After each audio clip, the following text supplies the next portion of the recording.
Hi everybody, आज फिर से एक नए वीडियो के साथ सक्षमता 2.0 वीडियो संख्या 29। आज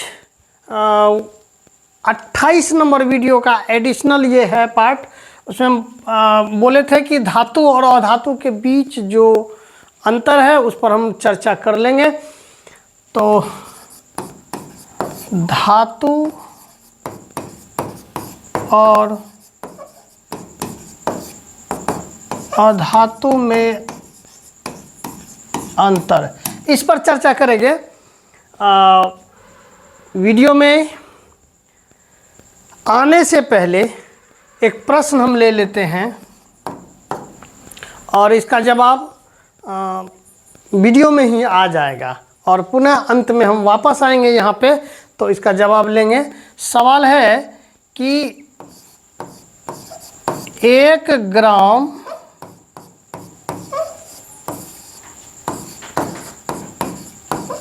सोना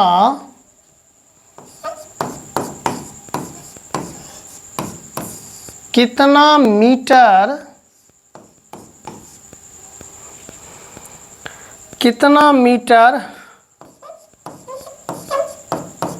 लंबा तार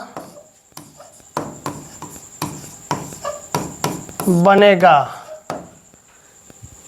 ध्यान रखेंगे, 1 ग्राम सोना कितना मीटर लंबा तार बनेगा। सोना धातु है और यह एक गुण है तन्यता का, और तार अगर बनाया जाता है तो कितना मीटर लंबा बनेगा। तो वीडियो में जवाब आ जाएगा, लेकिन लास्ट में हम पुनः वापस आके यहाँ इस सवाल पर चर्चा कर लेंगे। और आगे बढ़ने से पहले अगर अब तक चैनल को सब्सक्राइब नहीं किए तो प्लीज़ त्वरित रूप से सब्सक्राइब करना, ताकि हर वीडियो आप तक पहुंच पाए। सक्षमता 2 का यह है। और देखिए, सक्षमता 1, सक्षमता 2, सक्षमता 3 ये कहने का है। सवाल तो सबों में एक जैसा ही रहेगा। तो आते हैं तेज़ी से अब मूल सवाल पर कि भौतिक गुणों पर आधारित धातु और अधातु में अंतर। 2 तरह से हम कर सकते हैं, भौतिक गुणों के आधार पर और रासायनिक गुणों के आधार पर। तो उतना डीपली उसमें जाएगा नहीं रासायनिक गुणों के आधार पर, तो भौतिक गुणों के आधारित इसमें, और विशेषकर जो अपवाद होंगे उस अपवाद पर ज़्यादा जोर दिया जाएगा। इस बात का ख्याल रखेंगे। तो आइए, तो भौतिक गुणों पर आधारित धातु और अधातु में अंतर। तो धातु, ये चूँकि ये ब्लैक कलर है तो थोड़ा सा नहीं दिख रहा होगा, लेकिन एक्चुअली ये है धातु। अंग्रेजी में मेटल बोलते हैं और धातु, और अंग्रेजी में हम लोग नॉन मेटल बोलते हैं। तो difference between metal and non metal. तो आइए, पहला इसका जो है कि हथौड़ा से पीटने पर धातुओं से एक विशेष प्रकार की ध्वनि टन टन की आवाज़ निकलती है। इसमें टन टन के जो है हथौड़ा से पीटने पर एक मेटल हम लेना पसंद करेंगे। कि अब देखेंगे ये ग्लास है और इसको आवाज़ करता है, टन टन की आवाज़ आती है। इसी के लिए विद्यालय में घंटी जब बजाया जाता है तो मेटल है, वो काफ़ी दूर तक टन टन की आवाज़ आती है। तो इसीलिए कहा गया कि हथौड़े से पीटने पर धातुओं से एक विशेष प्रकार की ध्वनि टन टन की आवाज़ निकलती है, टन टन। और अधातु में इसमें टन टन की आवाज़ नहीं आती है। जब ठोकेंगे, आप लकड़ी पे ठोकिए, खट फट निकलेगा, खट खट निकलेगा, फट निकलेगा, चट, जो भी आवाज़ निकलेगा सब आवाज़ निकलेगा, लेकिन टन टन की आवाज़ नहीं निकलेगी। तो पहला उसका एक पहचानने का गुण आ गया कि हथौड़ा से जब ठोकेंगे तो टन टन की आवाज़ अगर आ जाती है तो वो धातु है, और टन टन की आवाज़ नहीं आती है तो अधातु है। तो इसमें आप देखते हैं कि लोहा हो, तांबा हो, सोना हो, ये जो भी है, पहला कैरेक्टर इसका दिख रहा है। और अधातु में लकड़ी, दीवार, सीमेंट, मिट्टी वगैरह वगैरह सब है। तो ये पहला कैरेक्टर हो गया। दूसरा कैरेक्टर में आ जाए कि दूसरा में कि इसमें विशेष प्रकार की चमक होती है। धातु को रोशनी पर, सूर्य की रोशनी पे विशेषकर अगर ऐसे ऐसे करेंगे तो वह सामने वाले को आंख पर पड़ता है, मतलब आईना की तरह, आईना के सेम जैसा नहीं होता है लेकिन उसका उसी तरह चमकता है और वो चमक रिफ्लेक्ट करके भेजता है, तो वो चमक होती है, तो ये धातु में होती है।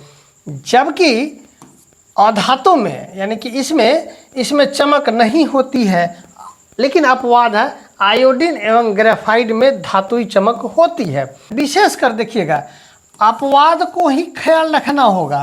ये सिंपल सी, ये तो बातें सामान्य हो गई, याद रखने लायक है अपवाद का।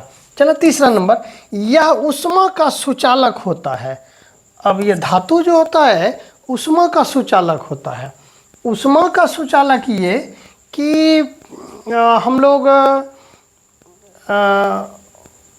बर्तन अगर लेते हैं कि छोलनी कलछुल सब्जी चलाने वाला, तो या तो उसका डंटा लंबा कर देते हैं या फिर जो गर्म होने वाला वस्तु होता है तो उसमें हम क्या करते हैं कि लकड़ी का जो कुचालक हो, लकड़ी का मुट्ठो लगा देते हैं, खुरपी हो या कचिया हो, जो भी हो एक।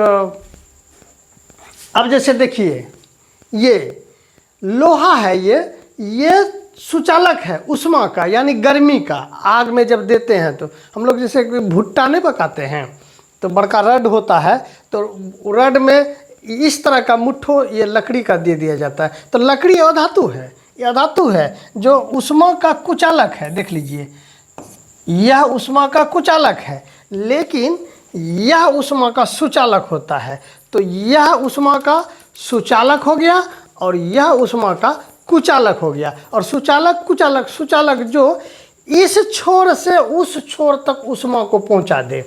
अगर हम आग में इस पॉइंट को दे देंगे तो देखेंगे कि यहाँ लाल होगा और यहाँ गर्मी महसूस होगी। यहाँ पकड़ेंगे तो पकेंगे, तो इसलिए मुट्ठो दे दिया जाता है। यहाँ पकने का मतलब ये है कि आग में ये था और गर्म ये हुआ, इसका मतलब ये हुआ कि ऊष्मा का संचार यानी वो प्रवाह हुआ, और इसी को हम लोग सुचालक बोलते हैं। और इसमें लकड़ी में ऊष्मा नहीं आ पाया तो यह कुचालक हो गया। ऊष्मा का प्रवाह एक छोर से दूसरे छोर में अगर हो जाए तो सुचालक, और ऊष्मा का प्रवाह एक छोर से दूसरे छोर में नहीं हो पाए तो वो कुचालक। यही काम विद्युत में भी होता है। तो यह देखें 4 नंबर, यह विद्युत का सुचालक होता है। यह विद्युत का सुचालक होता है। बिजली में अगर हम लोग वायर लगाते हैं तो देखें ना कि ये वायर है, वायर के अंदर मेटल है, वायर के अंदर मेटल है जो इस छोर से इस छोर को विद्युत को पहुंचा देता है। लेकिन यह विद्युत का कुचालक होता है, यानी ये जो अधातु होता है इस पर अधातु का लेयर चढ़ा दिया गया है, प्लास्टिक।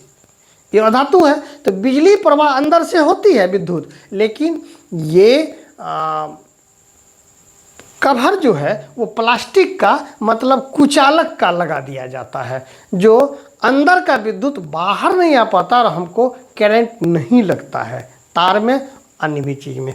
लेकिन इसमें भी अपवाद है, जरा अपवाद को देखेंगे। अपवाद, हाइड्रोजन व ग्रेफाइट सुचालक है। ये ग्रेफाइट बड़ा होशियार है, बार बार पूछ देता है कि अधातु रहते हुए भी ये सुचालक हो जाता है विद्युत का। 4 नंबर। अब चलें इसका 5वां कैरेक्टर देख लें। धातु अधातु 5वां कैरेक्टर है, यह प्रायः विद्युत धनात्मक होता है, और अधातु यह प्रायः विद्युत का ऋणात्मक होता है। तो ये थोड़ा सा लग रहा है कि ये रासायनिक डिफरेंस में हम लोग आ गए कि ये विद्युत जब प्रवाह होता है, एक दूसरे चार्ज होता था आयन का, एक दूसरे पर चार्ज आवेशित होता है तो धन आयन या ऋण आयन यानी प्लस चार्ज या माइनस चार्ज ये हो जाता है। तो ये ध्यान में रखने की बातें हैं कि यह विद्युत का ऋणात्मक है और यह विद्युत का धनात्मक है।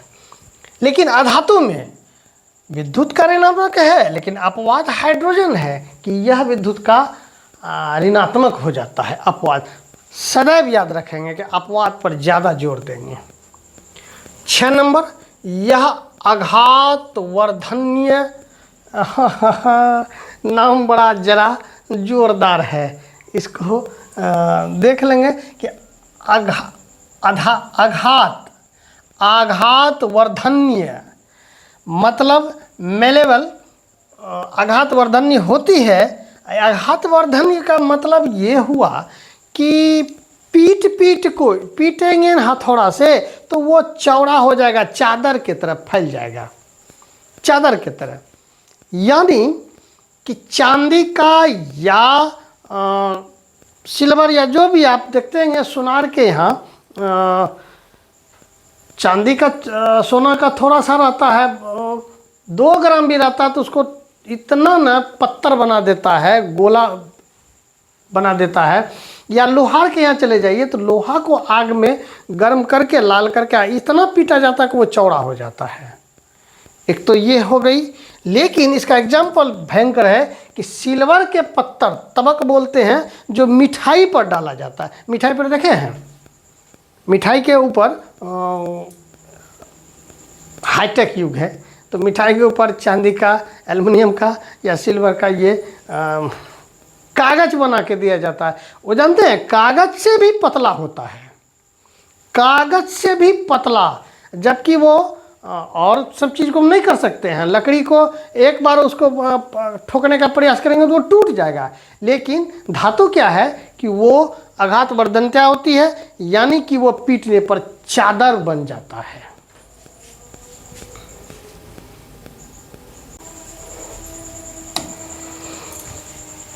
चले 7वां नंबर, यह तन्य होती है। देखिए तन्य, जिस भी वस्तु में तन्य हो वह तन्यता कहलाता है। तन्यता मतलब कि वैसी वस्तु जिसमें तन्य होती हो। अब तन्य क्या है कि धातु को हम लोग सुनार लोग को देखते हैं पिघला के और फिर एक तार का रूप देता है और मशीन में दे के बार बार दे के उसमें से ऐसे करके ये रड दबाया जाता है और इसे निकाला जाता है। ये बार बार निकाला जाता है और तार लंबा हो जाता है, लंबा होते जाता है, लंबा होते जाता है। पता है यह प्रक्रिया जब सोना में किया जाता है, सोना में, तो इसको हम कहें 1 ग्राम सोना से 2 किलोमीटर तार। विश्वास नहीं होता है लेकिन सत्य है कि 1 ग्राम सोना में से अगर उसको तार का रूप दिया जाए, तार बनाया जाए तो 2 किलोमीटर तार। और ध्यान रखें कि वीडियो में इन करने के साथ ही हम एक सवाल रखे थे कि 1 ग्राम सोना से कितना मीटर तार बन सकता है, तो यानी 2000 मीटर। मीटर में बोले तो 2000 मीटर और किलोमीटर में 2 किलोमीटर तार। सोच सकते हैं 2 किलोमीटर तार 1 ग्राम सोना में। 1 ग्राम छोटा सा, इतना सा, इतना सा, इतनी सा हुआ, और उसको अगर तार बनाया जाए तो 2 किलोमीटर तक बनेगा। वहीं पे सिल्वर, अगर सिल्वर 100 ग्राम सिल्वर होगा तो वो 200 मीटर तार होगा। सिल्वर अगर सिल्वर को 100 ग्राम सिल्वर अगर हम लें तो वह 200 मीटर तार होगा, और 1 ग्राम सोना लें तो वह 2 किलोमीटर तार होगा। ये तन्य होने के कारण, यानी तन्यता गुण है धातु में जो यह व्यवहार दिखाता है।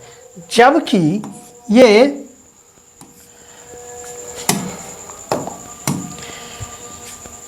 इसमें अधातु में यह तन्य नहीं होता है, इसमें तन्य नहीं होता है। इसको आप देखिए ना, लकड़ी को देख के नमरिए ना, एक बार नमरेगा दूसरे बार में टूट जाता है। आप देखते हैं केतारी ईख जो रस निकाला जाता है तो वही तो वैसी टाइप का मशीन तो इसमें धातु में भी होता है, मजबूत होता है। और ईख में भी देखिए तो वो एक बार 2 बार टूट के बस पचक गया।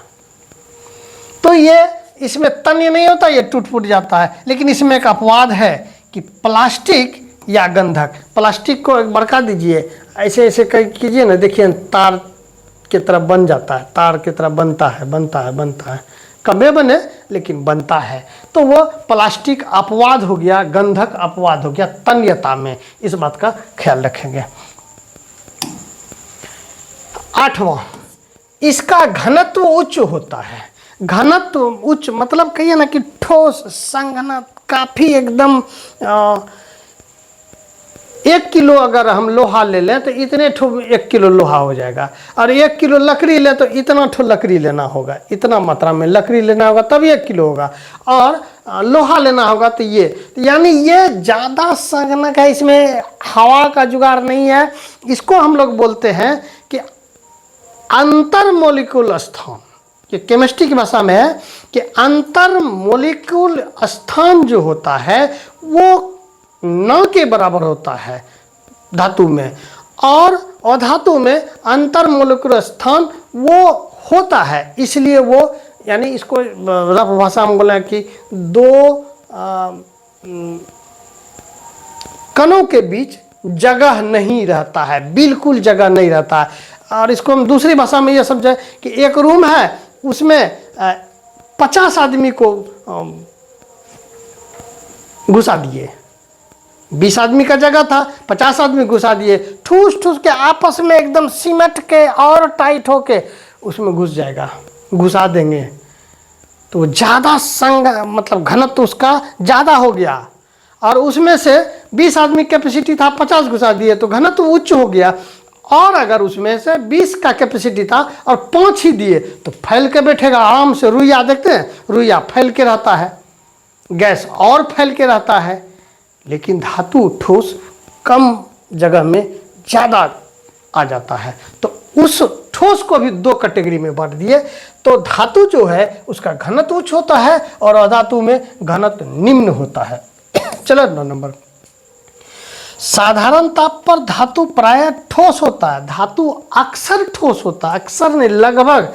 एक अपवाद है पाड़ा, पाड़ा भैंस का पाड़ा नहीं, ये पाड़ा जो बुखार में देखते हैं, कांख में रख दिए ऐसे देखते हैं, वो चमकता है ना, वही पाड़ा है। अगर वो टूट गया ना, शीशा पर गिर जाएगा तो आप ऐसे समेट नहीं पाइएगा, ऐसे छिड़िया जाएगा चारों तरफ। और भी कैपेसिटी है, उसको अगर पी लेगा ना कोई मात्रा में और उस व्यक्ति को घुमा दिया जाए तो शरीर से छेद करके निकल जाएगा। ये है। तो अपवाद में पाड़ा है जो द्रव के रूप में रहता है। यानी मैक्सिमम सभी धातु वो ठोस रूप में रहते हैं, लेकिन एक अपवाद है पाड़ा द्रव। 9 नंबर, अधातु में साधारण ताप पर ठोस या गैस होता है। देखिए ठोस यह भी रहता है, ठोस यह भी रहता है, लेकिन यह गैस के रूप में भी होता है और यह द्रव रूप में भी रहता है। अपवाद में ब्रोमीन हो गया द्रव। इसका मतलब ये हुआ कि धातु ठोस और कुछ द्रव रूप में रहता है और अधातु ठोस, गैस और द्रव तीनों में रह जाता है। तो बस भौतिक गुणों के आधार पर धातु और अधातु के बीच यही 9 पॉइंट बना पाए। इसमें ख्याल रखेंगे कि अपवाद जो है उस मुद्दे पर ज़्यादा ध्यान देंगे। सिंपल बातें तो नहीं पूछेंगे, अपवाद में ही घुस पाएंगे। और चलते हैं वहाँ पे कि 1 नंबर पे मेरा जो सवाल था वो देखें। आ गए इस सवाल पर कि 1 ग्राम सोना कितना मीटर लंबा तार बनेगा? तो भैया आंसर हो जाएगा 2000 मीटर लंबा तार बनेगा। अब 2000 मीटर ये नहीं अक्सर पूछा जाएगा कि 2 किलोमीटर या 2 किलोमीटर, 2000 मीटर बोले या 2 किलोमीटर। तो 1 ग्राम सोना को तन्यता के कारण, तन्यता गुण के कारण तार में बदला जाए तो 2 किलोमीटर तार लंबा बन सकता है, बन सकता नहीं, बनता ही है। तो इसी जानकारी के साथ पुनः मिलते हैं अगले वीडियो में। और 28वां नंबर जो वीडियो था उसमें एक और एडिशनल हम बोले हुए थे कि उसमें एक और एडिशनल होगा धातु और धातु के बाद किशोरावस्था की ओर। तो उसमें भी एक वीडियो हमें लगता है कि हम बनाएंगे, क्योंकि उसमें इसलिए नहीं बनाए किशोरावस्था की ओर ज़्यादा डिटेल कि वर्ग 8 के भी बच्चे देखेंगे तो उसके उम्र के हिसाब से थोड़ा सा ज़्यादा हो जाता, और अलग से में वीडियो बना देंगे तो वो वीडियो बड़ों के लिए होगा, बच्चा पर तो इच्छा हो जाएगी को देखें या ना देखें। तो हम लोग मिलते हैं 30वां नंबर वीडियो में मिलेंगे, लेकिन इससे पहले पुनः कहेंगे अगर वीडियो अच्छा लगा तो प्लीज़ सब्सक्राइब कर लें ताकि हर वीडियो त्वरित रूप से आप तक पहुंच पाए। तो मिलते हैं अगले वीडियो में, तब तक के लिए बाय, थैंक यू।